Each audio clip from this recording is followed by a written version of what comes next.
All right, welcome YouTubers. Week 6 of the NFL. Here are my picks. On my multiple scheme, I am picking Kansas City for one bet or $1,000. Baltimore, one bet or $1,000. Washington, one bet or $1,000. And Atlanta, one bet or $1,000. That's a total of $4,000 in 4 bets. Out there this week, my fixed system are the same 4 teams: Kansas City, Baltimore, Washington, Atlanta, all $2,000 a pick for a total of $8,000 out there. This is all per your $20,000 of bankroll you have. Scale up or scale down accordingly. Now my martingales, I have Tampa Bay at 512, Jacksonville at 512, Kansas City at 1239, Seattle at 1024. Cincinnati and Baltimore kind of wiggled around, and eventually I'll put $215 on Baltimore. Washington, 1751, so one of the bigger ones of the week. Atlanta, 1751. Tennessee will be 512, and LA Chargers will be 1536. That's a total of $9,052 out there on the week. So good luck to everybody. Now I'll go into detail about some of those games and what happened last week. Of course, last week I was 2-0 in my picks for the multiple and fixed scheme. Both Arizona and Denver covered. So I was plus 1818 for the week in profit, $1,800. On the multiple scheme, double that for the fixed because it's double the bet, so $3,600. And I was plus 2578 net on my martingale. Arizona had one. This is a breakdown of it down here. Arizona had one, and that was the payout on a $1,751 bet. You'll be $1,592 in profit at minus 110 odds. Atlanta lost, so you lost your full amount. Again, Minnesota would have profited you $465. Washington lost. Baltimore had an overtime push, field goal in overtime. Just pushed the spread, so it's $0, but they'll show up next week. One level higher in the martingale. Treated as a loss, but not dollar-wise. Denver was plus 1592. Green Bay covered, plus 465. Of course, Kansas City lost. Got dumped by the Colts on Sunday night, minus 512. So that was how I got to my net of 2578. So let's go to the watch list. Again, these are the 2 lost teams. Kansas City is playing Houston. They're hosting Houston. So seemingly, I don't know if there'll be a dog in that game at home or not, but Houston's looking pretty good. But anyways, my money's going on Kansas City. That's what I say. Baltimore and Cincinnati. Yeah, I think Baltimore will recover.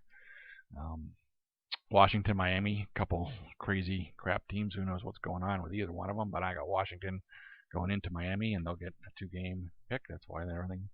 And Atlanta and Arizona, also a couple other teams, even though Arizona covered last week. Whatever. We'll see how that goes. My one-lossers that make up some of the martingales again: Tampa Bay, Carolina, Jacksonville, New Orleans. Yeah, 2 double bets on Seattle this time, so should they lose, we'll get our first mismatch between the multiple scheme and the fixed scheme. Cincinnati is also 2x. Looking at them. Washington, in addition to being 2 loss, they're also getting money in the 1 loss. Tennessee's 1x, and LA Chargers are a 3x bet, so we'll see if they can. That's why their money's a little higher than the normal 512. And don't worry about the game. There are no conflicts actually in the first level of the martingale, so tapering down a bit. We'll see how this plays out.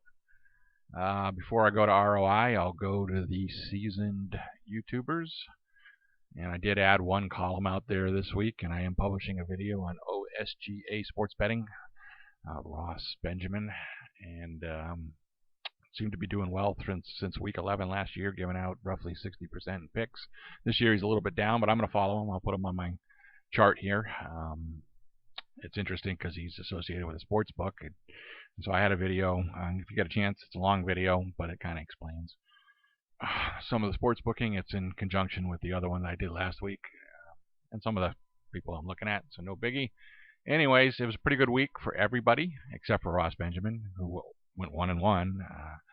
Not a terrible week for anybody, so it must have been an easy week for everybody to pick.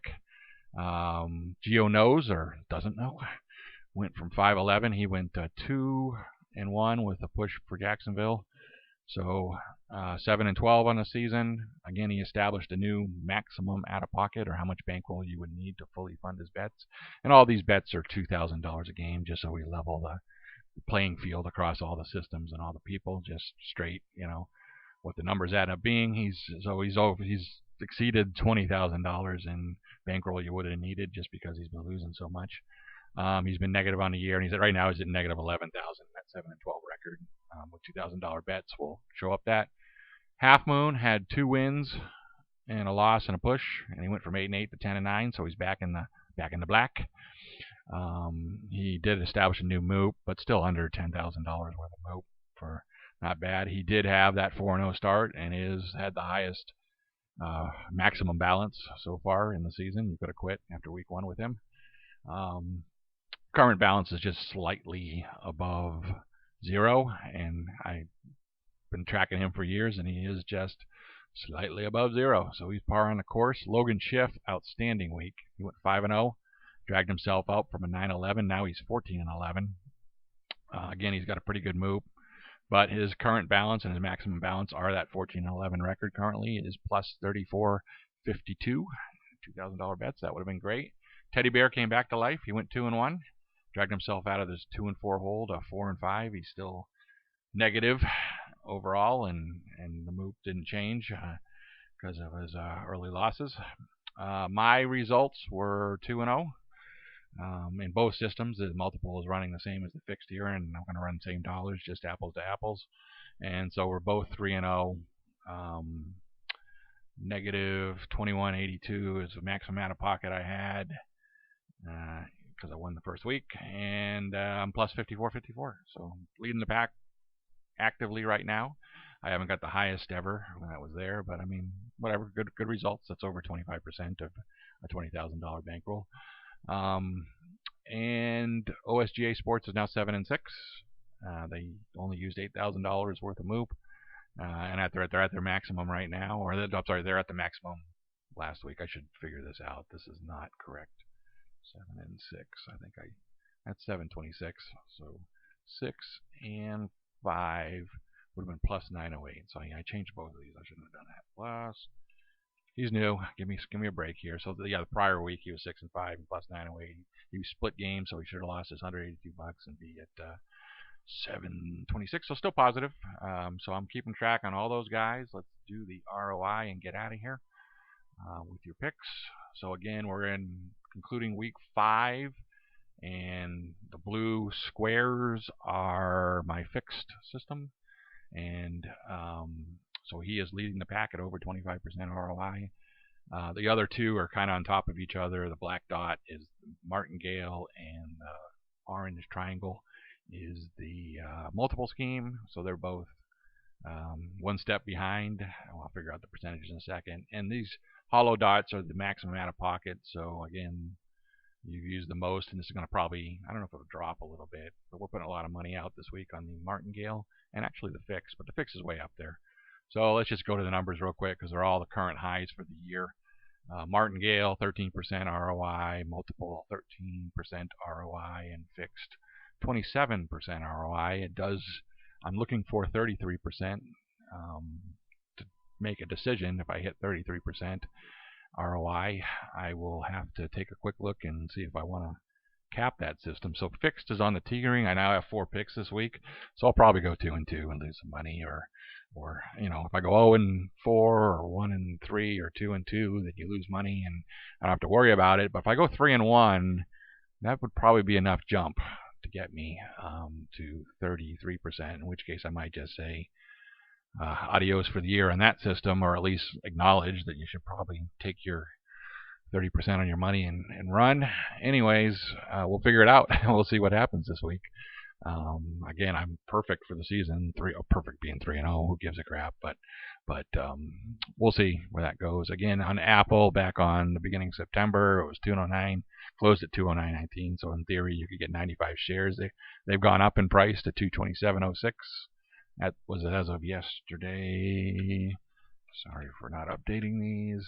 And so that's 8.5% ROI on Apple stock versus I'm anywhere from 13 to 27% already. So outperforming at least Apple.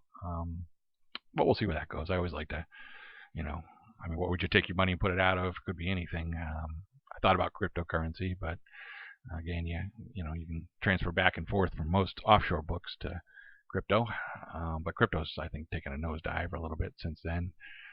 So effectively, you have to take a look.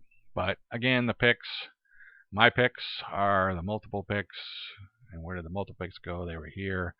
So I'm going to put 1,000 out at for $20,000 in bankroll. Kansas City, Baltimore, Washington, Atlanta. Good luck, everyone. Have a good one.